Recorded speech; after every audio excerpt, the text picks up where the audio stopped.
Welcome back to Lakers News Fan Report, where we bring you the latest and most exciting sports news every single day. Tonight, we've got a story that's developing quickly, quietly building into something that could completely shift the energy of the Lakers postseason. The stakes couldn't be higher. The Los Angeles Lakers are one game away from elimination, heading into a do-or-die Game 5 against the Minnesota Timberwolves on Wednesday night, right here in California. For Lakers fans, this is the moment where everything is on the line. Reputations, legacies, maybe even careers. But just when it seemed like the roster was set and the narrative had settled, a new twist emerged that has the potential to shake up not only this game, but possibly the entire trajectory of the series. Maxi Kleber, who hasn't played a single second in a Lakers uniform since being acquired earlier this season, has officially been listed as questionable for Game 5. Now, on the surface, that might not sound like a massive development. Questionable doesn't mean active. It doesn't guarantee anything. But when you peel back the layers of what this means and how it came to this point, you start to realize this isn't just about one guy coming back from injury. This could be a pivotal turning point, and the timing of it all feels almost too perfect to ignore.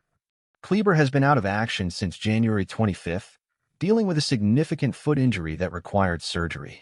Before that, he spent over 7 seasons with the Dallas Mavericks, carving out a role as a dependable, versatile big man who could stretch the floor, play solid defense, and make smart decisions in high-pressure moments. He's not a star. He's not someone who's going to fill up the box score. But his presence, especially in playoff basketball, has often made the difference between a good lineup and a great one. When the Lakers traded for him, in the same package that shook loose Luka Doncic, many assumed it was just about depth. Another role player. Another body. But here we are, just hours before Game 5, and Kleber's name is suddenly back in the mix. Dave McMenamin of ESPN was the first to report the update, and when a guy like Dave speaks, people listen. According to his sources, Kleber's status has officially shifted, meaning there's a very real chance that he could make his debut for the Lakers in the most critical game of the season. Think about that for a moment. A guy who hasn't played in over 3 months, who has never shared the court with LeBron James or Anthony Davis, who is still getting acclimated to a new system, a new coach, and a new city. And now he might be asked to contribute in a must-win playoff game. The questions come flooding in. What kind of shape is he in? How many minutes could he realistically handle? Is this just a psychological move to throw off the Timberwolves scouting? Or is this a legitimate attempt by the Lakers to inject something new into a roster that desperately needs a spark? And speaking of psychology, we need to talk about JJ Redick. This storyline is almost too surreal to be real, but here we are. JJ Redick, in his first year as head coach of the Lakers, is now potentially coaching 5 players he once shared the court with during his playing days. It's been making the rounds on social media again this week. A graphic originally posted by the lead has resurfaced showing this improbable list. Luka Doncic, Dorian Finney-Smith, Maxi Kleber, all from the 2021 Mavericks. Shake Milton from Redick's time with the 2019 Sixers. And Jackson Hayes, whom Redick briefly played with on the 2020 Pelicans. 5 ex-teammates, all now under his leadership, all potentially sharing the floor in a playoff elimination game. Coincidence? Maybe. But you have to wonder, is there something intentional happening here? Did Redick influence these acquisitions? Is there a deeper level of trust or understanding he has with these guys that could give the Lakers an edge? These aren't just random names. They're players who know his style, who understand his voice, and who may be more likely to execute in high-pressure moments because of that existing familiarity. Now let's bring it back to the court. The Lakers enter Game 5 trailing the Timberwolves 3-1 in the series. This is it. One more loss and the season is over. The dreams of a deep playoff run vanish. The speculation about the future of this roster explodes. And the heat on everyone, from the front office to the coaching staff to the players themselves, will be hotter than it's ever been. But a win? That keeps hope alive. That sends the series back to Minnesota for Game 6. That flips the pressure onto the Timberwolves. And if the Lakers can somehow force a Game 7 back in Los Angeles, at that point, all bets are off. This is where Maxi Kleber's return could become so much more than a footnote. His game isn't flashy, but it's functional. He can defend multiple positions. He can space the floor just enough to pull defenders away from the paint. And perhaps most importantly, he's experienced. He's been in playoff wars before. He knows what it's like to grind out tough minutes, to make the kind of hustle plays that don't show up on the stat sheet but change the course of a game. Let's not forget that in his final full season with the Mavericks, he was part of a rotation that made a deep playoff run, including a trip to the Western Conference Finals. He's been battle-tested. And if his body is ready, even 10 to 15 minutes of Kleber on the court could be enough to swing a critical stretch. Give AD a breather. Help contain Karl-Anthony Towns. Slide into a 5-out lineup that opens driving lanes for LeBron. There are real possibilities here. Of course, it's not all upside. We don't know if Kleber is truly 100%. We don't know how much rust he's shaking off. We don't know what kind of chemistry he'll have with teammates he's never played a live game with.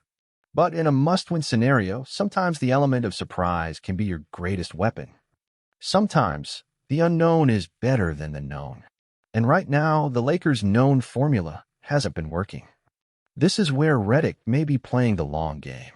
Maybe he's been holding Kleber back on purpose, keeping that card in his back pocket until the exact moment it would have the biggest impact. Or maybe this is pure desperation, the kind of gamble you make when your season is slipping away. Either way, it makes Game 5 must-see television. Not just for what happens on the scoreboard, but for how this coaching staff adjusts, who gets minutes, and which players rise to the occasion when it matters most. And there's another layer to all this that fans are starting to whisper about. What if Kleber does make a difference? What if his play helps the Lakers steal Game 5? What does that say about this roster construction? What does that say about JJ Redick's coaching philosophy, favoring players he knows, veterans he's played with, over flashier, younger, less proven talent? Is this the beginning of a Redick-era Lakers culture that's built around trust, familiarity, and smart role players rather than headline-chasing signings? This team has the chance to redefine itself starting Wednesday night. Win, and they live to fight another day. Lose, and the questions begin. About LeBron's future. About the roster. About whether this season, with all its hype, its talent, its promise, was ultimately a failure. But one thing's for sure. If Maxi Kleber takes the court, if he suits up for the first time in purple and gold under the bright lights of playoff pressure, fans are going to remember that moment. And it could become the start of a storyline no one saw coming. But what do you think about all of this? Do you believe Kleber could make a real impact? Or is this just a distraction from the real issues the Lakers are facing? Should JJ Redick be leaning into players he knows, or is that a risky move in a must-win scenario? I want to know what you think. Drop your thoughts in the comments below, because I read every single one of them. And then there's the LeBron factor. For years, we've watched James elevate role players by simply sharing the court with them.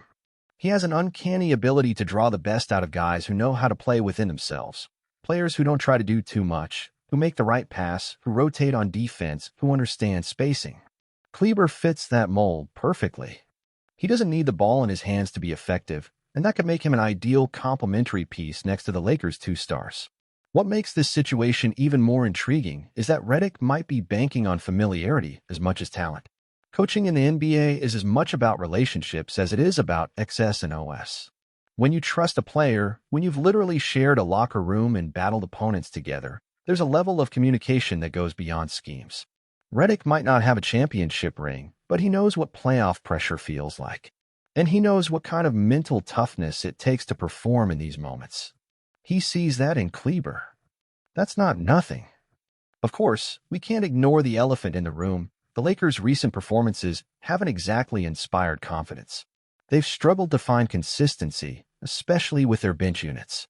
Defensive lapses, poor shooting nights, and questionable rotations have plagued them throughout the series. That's part of what makes Kleber's potential return so compelling. It represents a change, a chance to rewrite the rhythm of the series. If nothing else, it forces the Timberwolves to account for a new variable, one they haven't prepared for. It also gives the fans something to rally behind. Let's be honest, morale has been shaky. After Game 4, social media was flooded with frustration, disappointment, and speculation about the summer ahead. But with Kleber's name trending again, there's a renewed sense of curiosity, even hope. Maybe this is exactly what the fan base needed.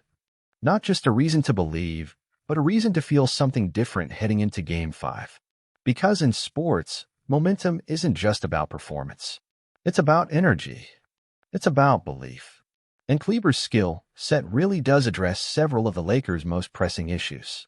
Floor spacing has been inconsistent, especially when AD operates in the post. Opponents have been sagging off shooters, daring the Lakers to beat them from beyond the arc. Kleber, a career 35% three-point shooter, offers a bit of stretch without sacrificing size.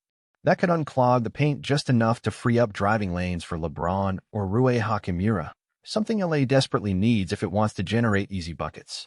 Let's not forget the defensive end either. Towns has had his moments in this series, especially when Davis has been off the floor. The Lakers have struggled to find a reliable secondary defender who can hold his own without fouling. That's where Kleber could shine. He's long, he's smart, and he knows how to stay vertical. He's not going to lock Towns down for 30 minutes, but if he can buy the team 5 solid possessions, that could swing a quarter. And in playoff basketball, quarters win games. Then there's the intangible factor. Every postseason needs a spark, a catalyst that shifts the emotional tone of a series. Sometimes it's a big dunk. Sometimes it's a role player catching fire. Sometimes it's just a guy diving on a floor, grabbing a loose ball, and igniting the bench. Kleber might be that guy. He doesn't have to dominate. He just has to make one play. That's all it takes. One possession. One moment. One thing that says, we're not done yet. There's also something to be said about lineup flexibility. The Lakers have tried a few different rotations throughout the series, but they haven't quite found the perfect balance. Adding Kleber gives Redick one more chess piece, a guy who can slot into small ball lineups or serve as a backup 5 in a pinch. It widens the margin for experimentation. And if Redick can find a combination that clicks, suddenly, the Timberwolves are reacting instead of dictating. But what about the long-term implications? If Kleber plays well and the Lakers survive, does he become a fixture in the rotation? What does that mean for guys like Jackson Hayes or Christian Wood? Could this be the start of a larger roster shakeup based on fit rather than fame? These are questions the front office will have to ask themselves if the team advances, and it starts with what happens in Game 5. There's also a bigger conversation happening around Redick's identity as a coach. He's still improving, still building his resume. But if he pushes the right buttons in this moment, if he pulls a player off the inactive list and turns him into a contributor, that speaks volumes about his instincts. And in the NBA, where coaching jobs are fragile and fleeting, moments like this can define your reputation. Kleber's presence might also lighten the load on Anthony Davis, who's been carrying a massive two-way burden. Even just a few minutes of relief could preserve AD's legs for a fourth-quarter push. And if you've been watching closely, you've seen Davis wearing down late in games. He's been phenomenal, but no one, not even AD, can do it alone. Kleber's return might allow the Lakers to finally manage their stars' minutes in a smarter way. Let's also consider what this move signals to the locker room. A surprise activation like this shows that no one is being forgotten, that the coaching staff is still looking for solutions, still fighting. That can be infectious. When a guy who's been rehabbing for months suddenly gets a shot, it sends a message, be ready. And that message can ripple through the team, motivating guys to stay locked in, to stay prepared, because they could be next. Some insiders believe the Lakers are hoping for more than just on-court contributions from Kleber. His voice in the locker room, his demeanor during high-stress moments, and his playoff experience could all serve as intangible assets that help calm the nerves of a roster that's shown signs of anxiety in close games. After blowing a late lead in Game 2 and crumbling under pressure in Game 4, the Lakers desperately need a veteran presence who understands how to manage momentum, and Kleber might just be that steadying influence. It's also worth pointing out how the Timberwolves might react. Up to this point, they've game planned for a Lakers roster without Kleber. Their scouting, rotations, and defensive matchups were based on what they thought they'd face. Throwing Kleber into the mix, even for just a few key possessions, could force Minnesota to adjust on the fly. That's not nothing. Any disruption in rhythm can throw a young, aggressive team off balance, especially in a high-stakes game where every possession could decide the series. In fact, Karl-Anthony Towns has quietly been feasting without a true stretch 5 to draw him away from the paint. He's been able to patrol the interior, contest shots, and crash the boards without much resistance.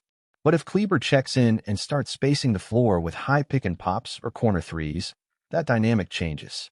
Suddenly Towns has to respect the perimeter, which opens up lanes for LeBron, D'Angelo Russell, or Austin Reeves to attack the rim. It's subtle, but basketball is often a game of inches, and those inches could matter Wednesday night. Another factor that's going under the radar is the morale boost this could give the team. Having a new face, especially one who's been sidelined for so long, show up and contribute could energize the bench, rally the locker room, and give the Lakers an emotional jolt. In a game where momentum and belief often outweigh tactics, that kind of psychological lift can't be overstated. Kleber's comeback story could inspire his teammates to dig deeper, to believe that this isn't over yet. And speaking of digging deeper, let's talk about LeBron. He's been playing heavy minutes all series long, and while his numbers have remained solid, there's an obvious wear and tear. Getting just 5 or 6 solid minutes from Kleber could mean LeBron doesn't have to play small ball 5 as often. It gives the king a breather, both mentally and physically. That could pay off in crunch time, especially if Game 5 goes down to the wire. The ripple effects of Kleber's return could also extend beyond this series. If he performs well, it changes the entire narrative around the trade that brought him in. It validates the front office's long-term thinking. It signals that this team isn't just about headline stars, but about crafting a complete, playoff-ready rotation. In the league's eyes, it sends a message. The Lakers can still develop depth and make strategic decisions, not just chase marquee names. Of course, if Kleber struggles or gets targeted by the Timberwolves, the criticism will come fast. Social media is quick to label decisions as genius or disaster, with little in between. But that's the nature of high-stakes basketball, and Kleber knows that. He's been booed in opposing arenas, battled through playoff slumps, and survived media storms in Dallas. If anyone is mentally prepared for this roller coaster, it's him. Let's not overlook the storyline potential here either. If the Lakers mount a comeback and Kleber plays a meaningful role in it, this becomes instant mythology. A guy who hadn't played in months, inserted at the 11th hour, helping rescue a fading season, that's the stuff LA legends are made of. That's the kind of arc that turns a role player into a fan favorite overnight. And in Hollywood, that kind of narrative magic matters. Personally, I'm excited. I love moments like this, when the odds are stacked high, the pressure's on, and someone unexpected steps into the spotlight. If Maxi Kleber hits one clutch shot or makes one crucial stop that helps swing this game, that's the kind of story that lives forever in Lakers lore. If you enjoyed this video, don't forget to hit that like button, subscribe to Lakers News Fan Report, and turn on the notification bell so you never miss an update. We've got more playoff breakdowns, roster deep dives, and breaking news coming your way daily. And trust me, this postseason is just getting started. Thanks so much for watching, and as always, go Lakers!